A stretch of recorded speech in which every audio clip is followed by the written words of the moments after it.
Yeah. 911, what's the address of the emergency? Castle Rock, the actual rock. Somebody just fell off one of the rocks and from really far. Okay, hang on just a second. Are you with the patient? Yes. Someone's got How to old? hurry. I'm not kidding. We've got the fire department on the way. I just need you to answer my question so we can help them a little before they get there, okay? Yep. All right, what's your name? Christian. Where did he fall to? He fell like from a rock onto another, like from the rock to like a pathway. Just reassure him that help is on the way. Help is on the way. Help is on the way. Do not move him unless he's in danger. We're just holding his head up. Okay. And keeping Do him not. still. Okay, do not move him unless it's absolutely necessary. Just tell him to be still and wait for help to arrive. Everybody say a prayer. Hey, pray, dude. For real. Come on, Dan. His eyes are starting to roll. You tell me if anything changes. If he goes unconscious or stops breathing, you let me know so we can start CPR, okay? CPR! Over here! Come on, Dan. His eyes are shutting a little more. Come on, Dan. Come on, Dan. Come on, Dan. Come on, Dan.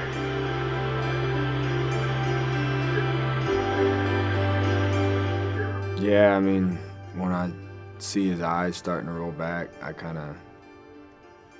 was pretty panicked, so I forgot about, telling her that, and that was kind of the moment where I didn't think he would make it at all.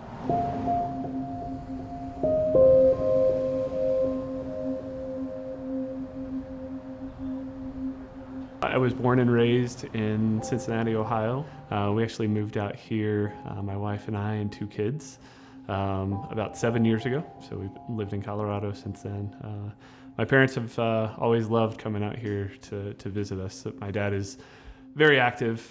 He really likes to get outdoors and do hikes and that kind of thing. When we moved out here and kind of fell in love with the outdoor lifestyle, with Dan's parents being older, we didn't know what would they want to do, and they both are always ready to hike, ready to climb. My wife and I celebrated our 15th wedding anniversary. They had called and asked if we would come out and watch the kids while they went to California. When I called them in December and asked them to come out and stay with our kids, he started planning to hike Castle Rock that day. It's not a hard hike, but it's not easy when you have to start bouldering. There's 2 parts to the trail, really, is the way I would describe it. There's a trail to get to the base of the rock itself, and that's about a half-mile long. It's not too hard. It's a dirt path, but it's pretty manageable. The rest of it, you have to actually boulder and scramble to get to the top. So it's not extremely complex climbing, but it is definitely climbing to get up to the top. We got to the top and we wandered around a little bit. I pointed out some things. I pointed out a couple of high schools in the area. And then we also took a selfie at the top.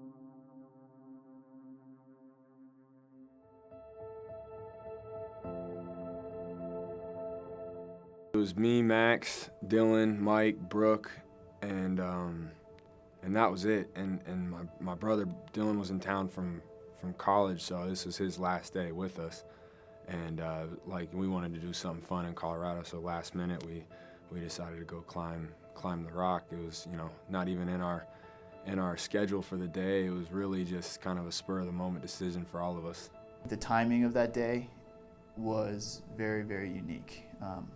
Not going to Red Rocks was the first decision. The next decision was actually on our way down to the Castle Rock. I think for whatever reason I wanted a Starbucks, so we sat in line for 10-15 minutes. We all got our Starbucks, and we arrived at the rock shortly after that.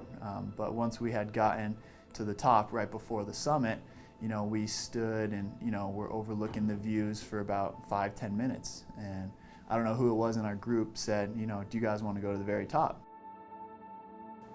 We start to come down, and I went down before him. We turned the corner, and as we turned the corner, and I mean, it sticks with me pretty heavy, I look up and I see, there's an older man with a younger kid, and I heard what sounded like a slip of a shoe, and I turned around to see my grandpa falling to the ground.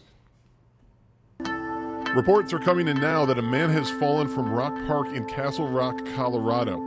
His condition is unknown. Paramedics in the local fire department have Things went super slow for about 10 seconds. I didn't know, if he had survived or not, because he hit a rock and then kind of rolled into a crevice in between the rock and kind of a boulder.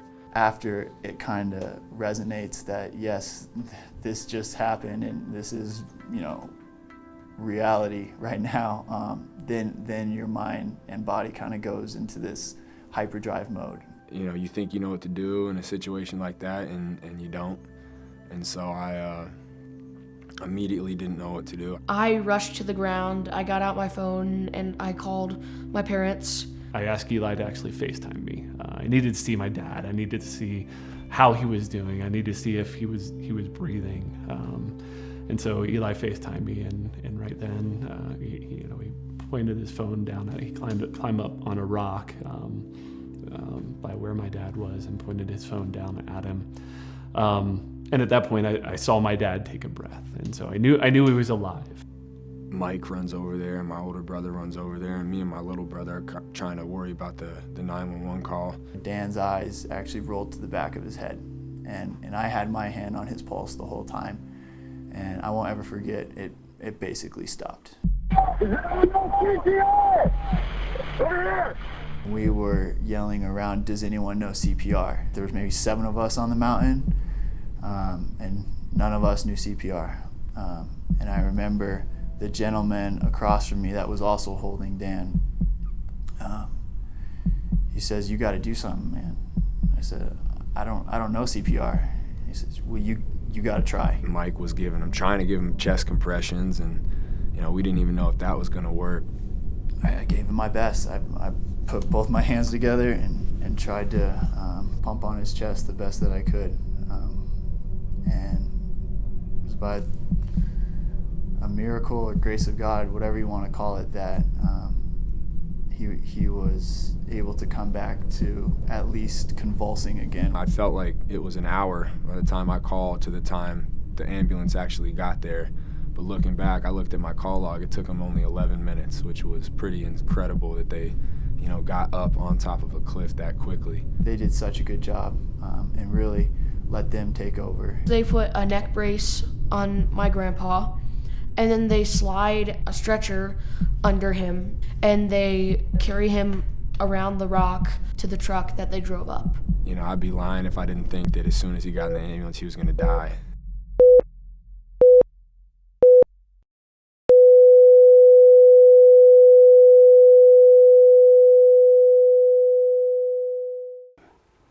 Basically, I had a broken neck.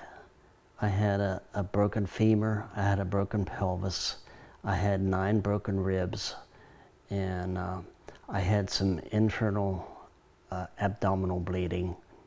It was a situation where doctors even said this is a bad case,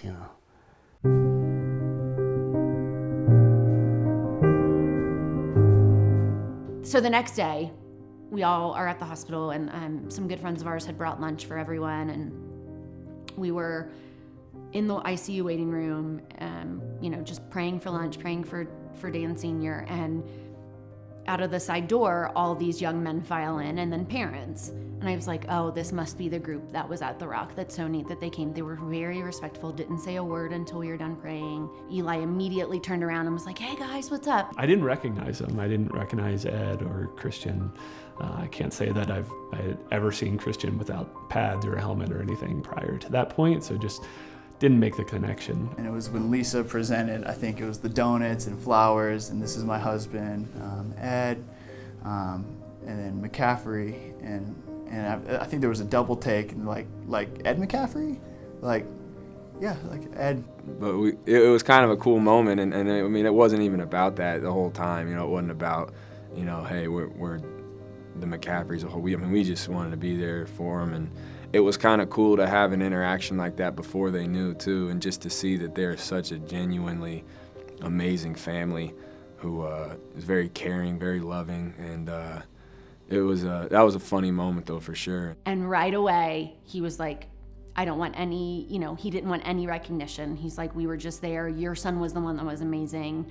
He constantly turned the praise around to Eli.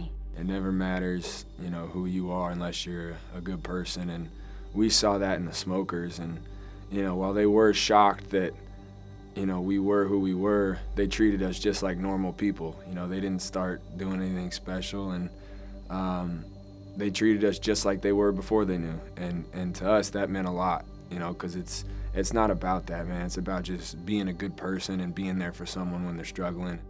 I just appreciated what each one did, from Chris and Tiffany to Christian and the McCaffrey brothers and Michael, man.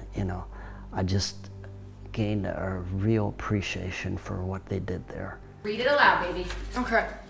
Dear Smoker family, we are so happy to hear the good news about Dan Sr. leaving the hospital in good health. We would like to invite you to the Carolina Panthers family by attending a home game this upcoming season on behalf of Christian McCaffrey and Academy Sports. Can't wait to see you in the black and blue. Oh, nice! The Panthers organization as a whole has been fantastic. They reached out right away to see how things were, and pretty early on they had said they were going to send a care package, and didn't realize the full extent of where they were going to go with it. When we saw the Bengals were playing there, I'm like, what are the odds? So when Dan was talking to the Panthers organization, they were like, we think you should come to the Cincinnati game. And he said, I absolutely agree. So for us to go to our home team playing the team of, Christian is just so much fun. You become close with people and you want to do stuff for them. I think they touched our hearts for sure that day. And, Eli being a football fan, wanting to play football at, my old high school, and me and my brother's school, that means a lot. That's a small world. Dear Smoker family, A friend of ours told us, you be in the stands at a Panthers game this fall. We want to help you cheer on Christian and the Panthers the right way. Please enjoy this $1,500 Academy Sports and Outdoor gift card to gear up for the game. Sincere regards, Academy Sports and Outdoors. Oh my gosh. That's pretty cool. I think I'll definitely get a little bit of extra adrenaline seeing them over there. Just knowing that that's a family of fighters right there. And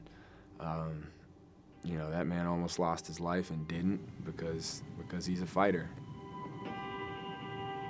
He's amazing. I mean,